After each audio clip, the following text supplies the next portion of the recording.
Boys and girls, the first video actually cut off right when my iPad died, and so I'm picking up on our second part of the video right here in our classroom.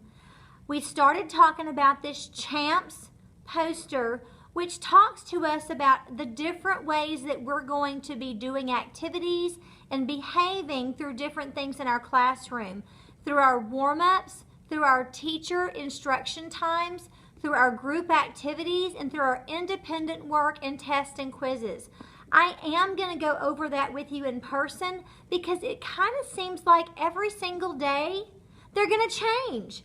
And so it doesn't make a whole lot of sense to me to go into a lot of detail with you on it right now when it would change every day and we would have to relearn it. So just know more information on that is forthcoming, okay? As we continue around our room, I want you to look at this part of the board one more time. Excuse me as I just ran into a desk. What I want you to notice is the big pencil at the top of the board. I have a cute little saying there that says it's time to pull the lead out, because in my class you are not allowed to use pen unless we're trading and grading and I give you that red pen to grade a student's paper. In my class, you need to be prepared to always have a pencil for math. Now, some of you may balk at this and you may not think that it's very important, but I've told you in math, we're going to make a lot of mistakes. And there's nothing more frustrating for you and for me grading a paper when we see a lot of mess ups and scratches and scribbles and stuff based upon pen marks. I only am going to allow you to use pencil in my classroom, so make sure if all else fails, you have a pencil in your backpack or you borrow one from a friend. Now, I do have some that you can borrow, and we'll talk more about that with one of the forms that I'm going to give you in just a little bit, like Miss Hanks is doing. What I want you to focus on right now as I move further in is where this says class heading. Guys, on every single paper you do for me, be it a worksheet or a textbook page, I need your full name, that date, and the class period 1, 2, or 3 in which you are mine.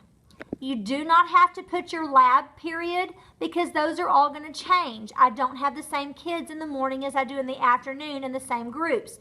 So your class period needs to always be 1, 2, or 3. I do not want you just to put your first name.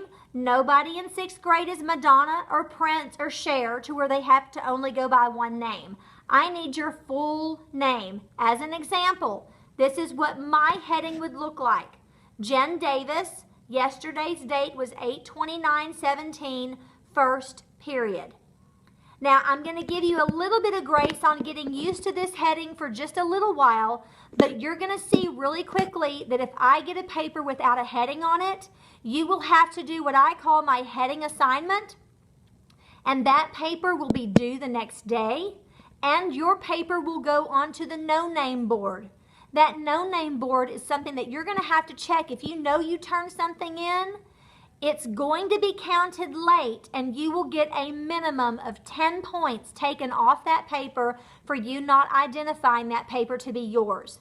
So get into the habit right now of having your full name, the full date, and the class period. Again, I want to remind you that this bottom part of the board is going to tell you the supplies that you need for each class period. So every single time you come into class, check that list and make sure you have those things out of your backpack. This particular bulletin board goes over our objectives for the module that we're doing. It reiterates what my classroom rules are and our bell schedule. So if you need to look at that, you're welcome to come up here and review that as well. Now, we're moving on to something that a lot of kids think is funny, but I call it the What'd You Do binder in my class. Guys, there are a lot of times where you kiddos are going to have things that are happening, and you need to be able to communicate to me without interrupting class. And I don't know why that's not focusing. Let me see if I can get it to focus a little better. Well, lo and behold, it did. If I open up this What'd You Do binder, you're going to see this is the documentation page for you to give me your name, the date, and the subject and period. So you'd put math first, second, or third period. And I would want you to write down in your own handwriting what infraction has occurred. Now you may say, okay, well, what's an infraction, Miss Davis? This could be that you're tardy for class. You've been absent because you had strep throat or a dentist appointment. You got sent to the office and had to have a lunch detention. All of those things need to be depicted right there by you checking off a box and you writing for me in your own handwriting exactly what happened in class. It very well may be that you kept disrupting class, and so I had to send you out of the room for a cool-off period. I need you to write that down. Then I need you to give me your signature in your own handwriting, and I will sign and date it. The one that I do not want you to stress so much about the What'd You Do binder is the missing homework, because I have a whole nother system for the missing homework, and that is these little pieces of paper right here. If you do not have your homework ready on time, in the back of the room in a little basket, I'm going to have these homework excuse pieces of paper, and you yourself will complete for me this piece of paper and staple it to your late or missing work. You'll have to say why you didn't complete it. You'll sign it and date it. And then we will talk about how many points are deducted from that assignment based upon how late it is. I hope that makes sense. The next thing I want to talk to you guys about is right up here. You'll see on the back cabinets, it's called My Personal Best. Guys, we know in school, not everybody is a straight A student. Not everybody is even going to make the AB honor roll. Some kids are like one of my kiddos whose school does not come easy for them, but they strive really hard to improve every single time they have an option. And so what I want to do this year with you is to reward you based upon your personal best. And I'm going to have a card up here on these cabinets with each of your names on it.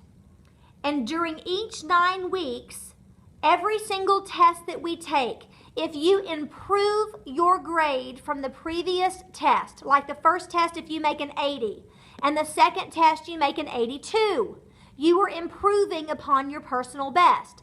You will get a sticker to put on that paper that has your name on it, and at the end of the 9 weeks, you can cash in those stickers for certain prizes in my room.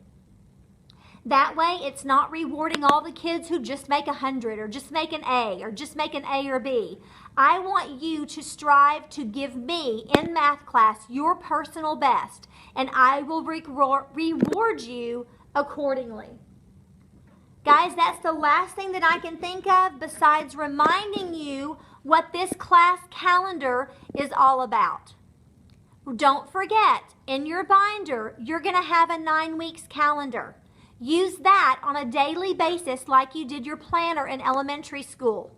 But just know your parents don't have to sign it, and I'm not going to be checking up on it. But you need to make sure that you have all the dates that are listed on this calendar on your 9-week calendar in your binder to keep yourself organized.